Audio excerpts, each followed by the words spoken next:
नमस्कार, मैं प्रकाश गावित आज आपसे इस सेमिनार प्रेजेंटेशन में बहुसांस्कृतिक और बहुवंशीय जातीय समाज में अध्यापक की भूमिका के बारे में मैं मेरे विचार इस पीपीटी माध्यम से रख रहा हूँ।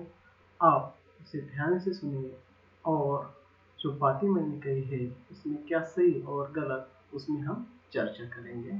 पहले हम देखते हैं कि वर्तमान में अध्यापक की भूमिका क्या होनी चाहिए। आज वर्तमान में हमारे देश में जो शिक्षा है वो शिक्षा पढ़ाते वक्त हर अध्यापक की जो भूमिका है, हमें जो राष्ट्रीय शिक्षा नीति ने जो कुछ दिया है उसमें से ये बात बताने की जरूरत की है कि हमें छात्रों को लिए वैज्ञानिक मानवीय दृष्टिकोण की आध्यात्मिक शिक्षा हमें देना आवश्यक है। लेकिन उनमें से थोड़ा बहुत चर्चा करना होगा कि हम जो जो अध्यापक तैयार करते हैं उस अध्यापक में वो भावना हम विकसित कर सकते हैं कि उनमें वैज्ञानिक दृष्टिकोण या मानवीय दृष्टिकोण आया है नहीं। इसलिए मूर्त रूप स्वरूप देने के लिए उन्हें अच्छे प्रशिक्षण की जरूरत है, ऐसा मुझे लगता है। दूसरी ओर हम जाएंगे कि हमें हम जो अध्यापन करेंगे, जो अध्यापक वर्ग है उनकी दृष्टि और विवेक जिस व्यक्ति के पास है वह अध्यात्म के शिखर पर पहुंच सकते हैं। छात्रों को हमें यह सीखना चाहिए कि विचार और विवेक की प्रगति का मूल क्या है। मूल ढूंढना है, वैज्ञानिक दृष्टिकोण विकसित करने की आवश्यकता है। हमें किसी भी प्रश्न के लिए वैज्ञानिक दृष्टिकोण रखना होगा। हमें इस वैज्ञानिक दृष्टिकोण को मानवीय दृष्टिकोण के साथ जोड़ने में सक्षम होना आवश्यक है। इन दोनों दृष्टिकोण वाले व्यक्ति के आध्यात्मिक मार्ग पर चलकर आध्यात्मिक ज्ञान के शिखर पर पहुंच सकता है। अध्यात्म या इस शब्द को स्पिरिचुअल बात नहीं की है, हम शिक्षा में अध्यात्म की बात कर रहे हैं। यह काम वैज्ञानिक शिक्षक नहीं कर सकता, ओनली वैज्ञानिक शिक्षक नहीं कर सकता। सभी विषय को शिक्षक एक साथ मिलकर छात्रों को अच्छी दृष्टि और विवेक उनमें हम विकसित कर सकते हैं। महान आध्यात्मिक और सांस्कृतिक विरासत को समझने की क्षमता छात्रों में विकसित करेंगे, वे लोगों के जीवन में चेतना और खुशी पैदा कर सकते हैं। छात्र उपनिषद, कुरान, बाइबल और गीता के उदात्त दर्शन को समझाएंगे। छात्र के जीवन की ओर देख रहे संत और महात्मा के आध्यात्मिक दृष्टि को जान सकेंगे। ऐसी दृष्टिकोण हमें उनमें विकसित करना है। देश में व्यक्ति की असली दौलत मानवतावादी ऊर्जा है और मानव ही हमारे राष्ट्र की संपत्ति है। उनको उनमें मानवतावादी ऊर्जा स्रोत बनाना हमारा कार्य है, अध्यापकों का कार्य है।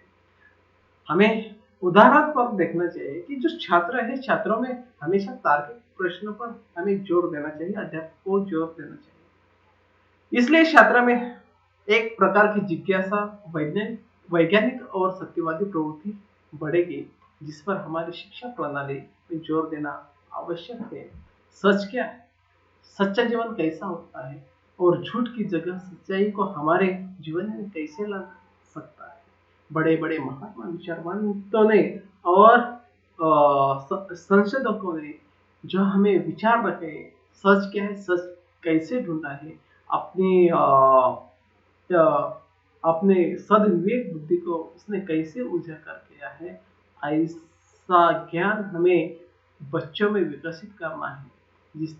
इसीलिए हमें उनका दृष्टिकोण बदल सके तो राष्ट्र ही वास्तविक संपत्ति मानव ऊर्जा का स्रोत हमारे देश में निर्मित होगा। इसे मानव संसाधन विकास कहा जा सकता है। यह हमारे राष्ट्र को महान बनाएगा, ऐसे हमें लगता है। जो छात्र है, छात्रों के बारे में अध्यापकों को कुछ बातें ध्यान रखना चाहिए कि जो छात्र लोग हैं, बच्चे हैं, वो बच्चों पाठ्य पुस्तक के साथ क्या करते हैं वो तो देखना चाहिए। वो ज्यादा पुस्तकालय जाता है कि आजकल के जमाने में मोबाइल और जो मीडिया है, मीडिया सोशल मीडिया है पर ज्यादा ध्यान देते हैं, इसलिए बच्चों का ध्यान ज्यादा हमें पुस्तकालय की ओर लेने में अधिक ध्यान देना होगा।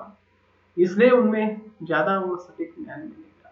जब छात्र पढ़ते हैं तो उन्हें इसके बारे में सोचना चाहिए, उनके सवाल पूछना चाहिए, हमने क्या पढ़ा है उस पर चर्चा करना चाहिए, उन्हें प्रोत्साहन देना चाहिए, उसकी बात हम अध्यापकों ने समझकर उस पर अपनी राय व्यक्त करनी चाहिए।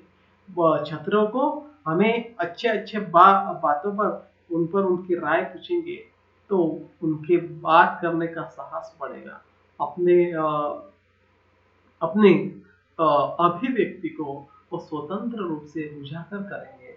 इसलिए हमें यही ध्यान देना चाहिए। हमारे जो कॉलेज में, स्कूलों में जो एक्टिविटी होता है, इनोवेशन जो होता है, उसका आयोजन हर अध्यापक को करना चाहिए और उनके ध्यान हमारे संविधान और हमारे जो गतिविधियां हैं धर्मनिरपेक्ष है, हमारा कल्चर बहुविविध है, हमारे देश में बहुत जाति जमाति के लोग रहते हैं, हमारे हमारे देश में अनेक भाषिक लोग रह सकते हैं, हमारे अनेक अनेक धर्म का अनेक कल्चर के लोग रह सकते हैं। इसलिए हमें धर्मनिरपेक्ष एक्टिविटी उपक्रमों पर अधिक ध्यान कर उनमें छात्र कैसे तरह से सहभाग लेते हैं उस पर जरूर ध्यान देना पड़ेगा। ये बहुत एक शिक्षक की जिम्मेदारी होती है, होनी चाहिए और होना ही चाहिए, ऐसे मुझे लगता है। इसलिए मराठी में कहा जाता है कि सती का वाण, उसी तरह अध्यापक का कार्य सती का दूसरा रूप है, ऐसे मुझे लगता है। जो लोग अन्य क्षेत्रों में असफल होते हैं वो अंततः अध्यापन के पेशे में स्व नहीं आना चाहिए। ऐसा कहा जा सकता है कि 18वीं शताब्दी में इंग्लैंड में कहा गया था कि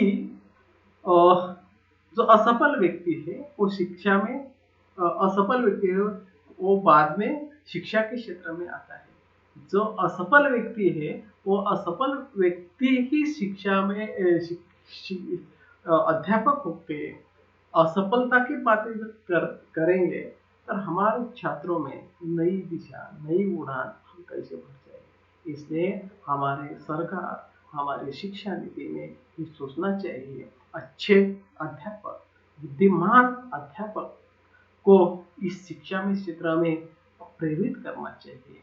शिक्षण को पेशे के हमें नया रुख अपनाना चाहिए। अच्छे लोग शिक्षा में आएंगे तो हमारे देशभक्ति उच्च स्तर पर पहुंचेगी। नहीं तो शिक्षा आजकल हम देखते हैं शिक्षक क्या पढ़ाते हैं, उनको कितना ज्यादा सैलरी है और क्या करते हैं, ये जो बातें हैं नकारात्मक बातें हैं, हम सोशल मीडिया सभी पर दिखाई दे। सरकार की जो ध्येय धोरण है उसके बारे में, शिक्षक के बारे में ज्यादा बुराई करते रहेंगे तो छात्र है वो अपने गुरु के पास यानी अपने अध्यापकों से क्या सीख पाएंगे। और मीडिया उन पर नजर और उनके कान पर शिक्षकों के बारे में बुराई सुनेंगे तो आगे नहीं बढ़ सके और वो हमारे राष्ट्र का नुकसान होगा। इसलिए अध्यापक होना चाहिए, सच्चे रूप से अध्यापक होना चाहिए, सर्वोत्तम गुणवत्ता वाले ही अध्यापक को चुनना चाहिए और उसके लिए अच्छा धोरण सरकार को अपनाना चाहिए, ऐसे मुझे लगता है। Thank you.